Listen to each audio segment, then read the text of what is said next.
Alhamdulillah, semoga sahabat inspiratifku dalam keadaan baik, sehat walafiat, dan sukses selalu dalam beraktivitas penuh semangat. Di kesempatan ini bersama saya Jessica Hussein, subscribe channelnya, untuk lebih mengembang lebih baik lagi. Mari sobatku, kita simak bersama-sama kisahnya berikut ini. Di sebuah kota kecil di Manado, seorang pemuda bernama Lukas tumbuh dalam keluarga yang taat beragama. Sejak kecil, ia sudah akrab dengan doa-doa panjang yang dipimpin ayahnya setiap malam, nyanyian pujian yang memenuhi ruang tamu rumah mereka, dan kisah-kisah dari kitab suci yang diceritakan dengan penuh semangat oleh ibunya. Lingkungan ini membentuk Lukas menjadi sosok yang dianggap ideal oleh masyarakat sekitar.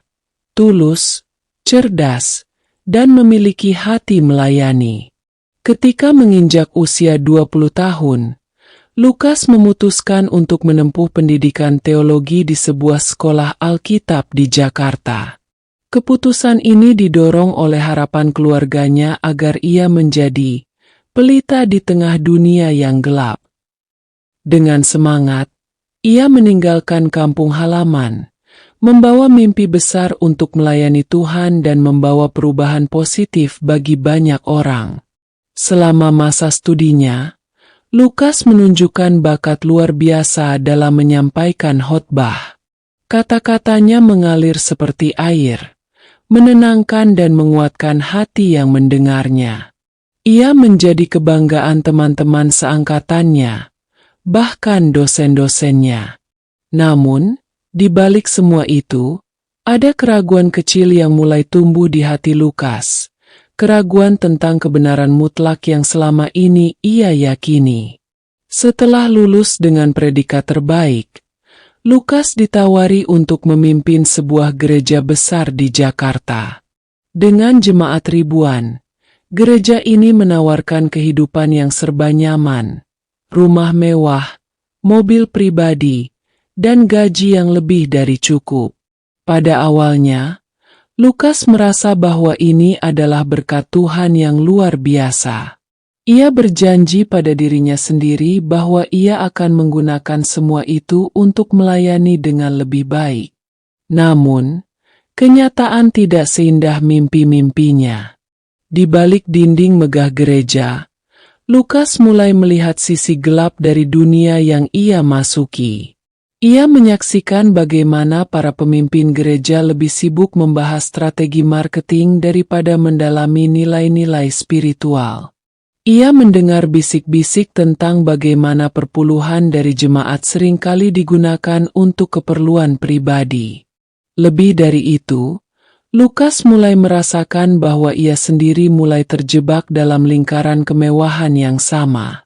Keraguan di hatinya semakin besar ketika ia mendalami kitab suci dengan lebih kritis. Ada banyak hal yang menurutnya tidak masuk akal.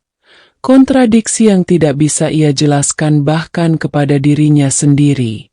Perlahan, Lukas mulai kehilangan kepercayaannya pada kitab suci dan ajaran-ajaran yang selama ini ia sampaikan di mimbar.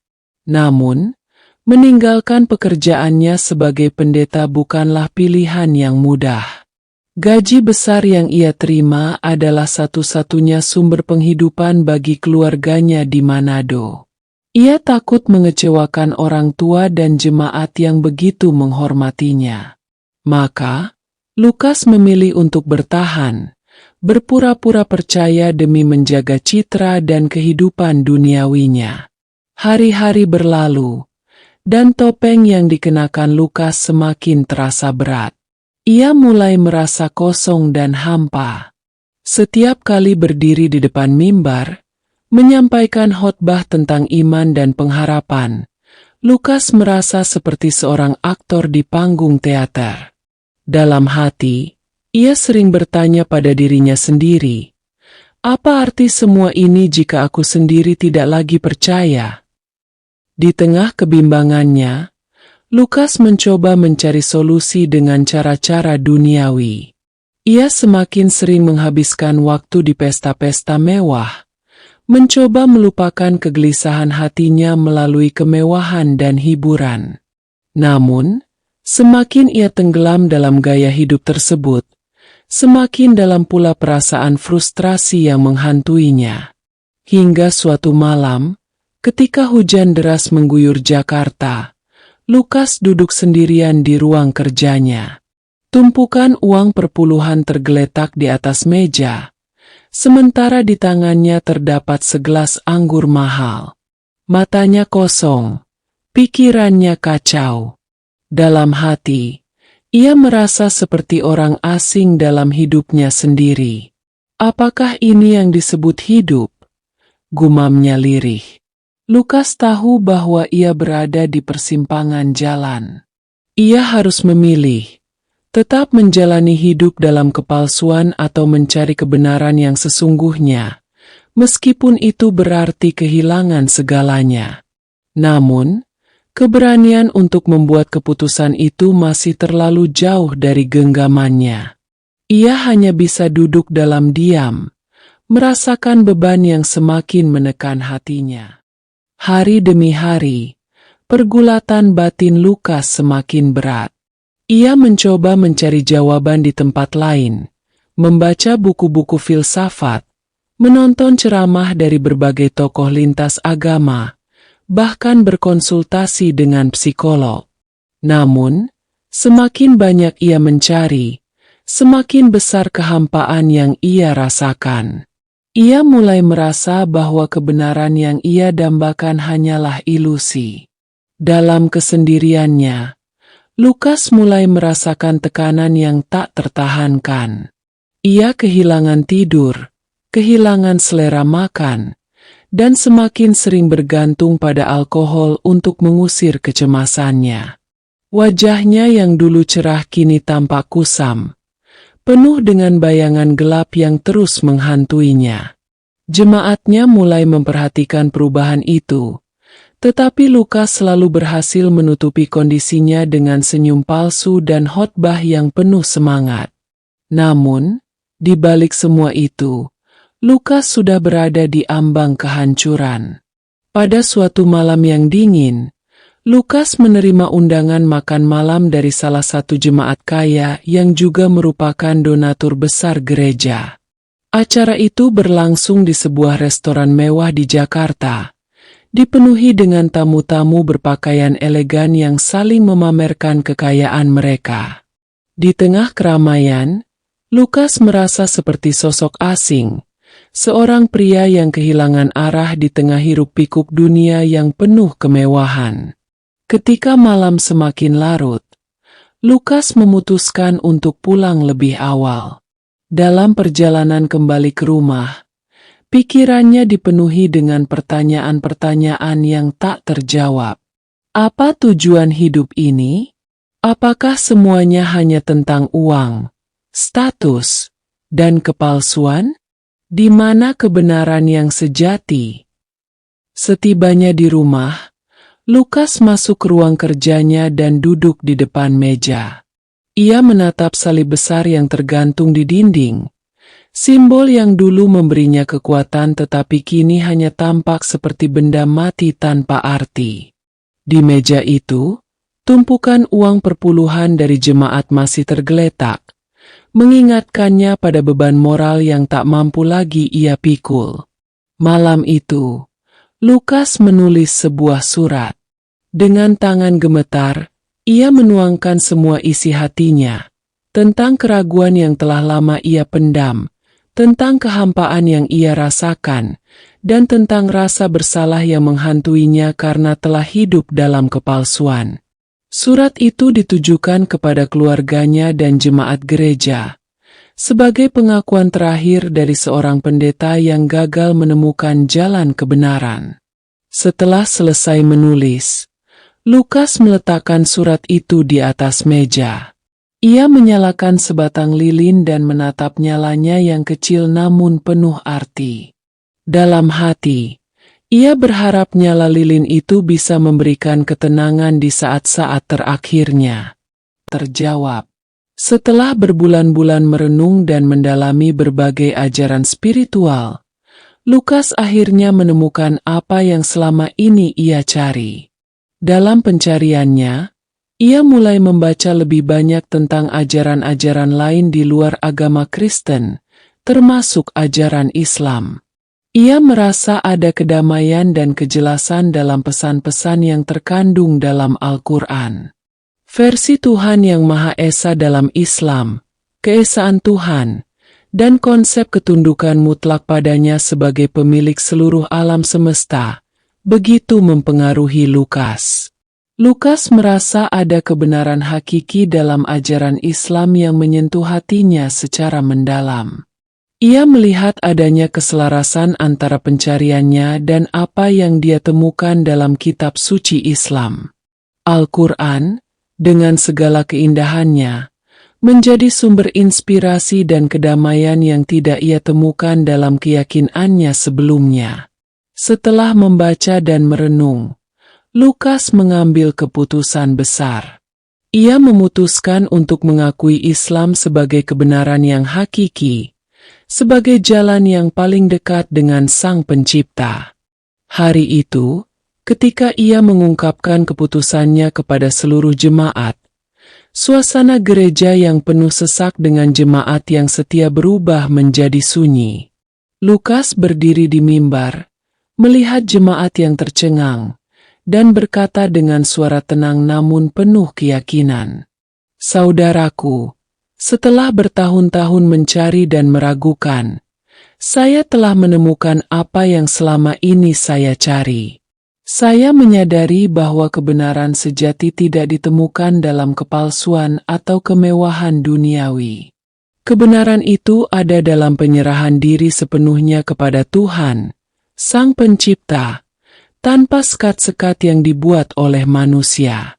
Saya telah menemukan jalan itu dalam Islam dan Al-Quran, yang mengajarkan kita untuk hidup dalam ketundukan kepada Tuhan Yang Maha Esa.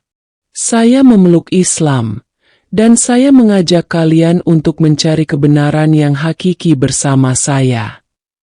Jemaat yang hadir terdiam, beberapa di antaranya terlihat bingung, sementara yang lainnya mulai merasakan kegelisahan dalam hati mereka. Beberapa orang mulai berbisik, tak percaya dengan apa yang baru saja didengar. Namun, ada juga yang merasa tergerak oleh kata-kata Lukas, merasakan panggilan untuk mencari kebenaran yang lebih dalam. Satu persatu, beberapa jemaat yang selama ini mendengarkan khotbah-khotbah Lukas mulai mendekat dan bertanya kepadanya tentang Islam. Mereka ingin tahu lebih banyak, merasa tertarik dengan apa yang baru saja diungkapkan oleh sang pendeta. Lukas dengan sabar menjelaskan tentang ajaran Islam, tentang kesucian Al-Quran, dan tentang bagaimana Islam mengajarkan umatnya untuk hidup dengan keikhlasan dan penyerahan diri penuh kepada Tuhan. Ketika Jumat tiba, sebuah peristiwa luar biasa terjadi. Jemaat yang hadir dalam ibadah rutin gereja itu, dipimpin oleh Lukas, dengan penuh kesadaran dan keputusan hati yang tulus, memutuskan untuk memeluk Islam. Mereka melakukan syahadat bersama, menyatakan keyakinan mereka akan keesaan Tuhan dan Rasul-Nya. Jemaat yang semula dipenuhi oleh kebingungan dan keraguan, kini tampak penuh dengan semangat baru. Mereka merasakan kedamaian dalam hati mereka, seolah-olah beban yang selama ini mengganggu jiwa mereka akhirnya terlepas. Lukas, yang kini telah menjadi seorang Muslim, merasa lega dan tenang.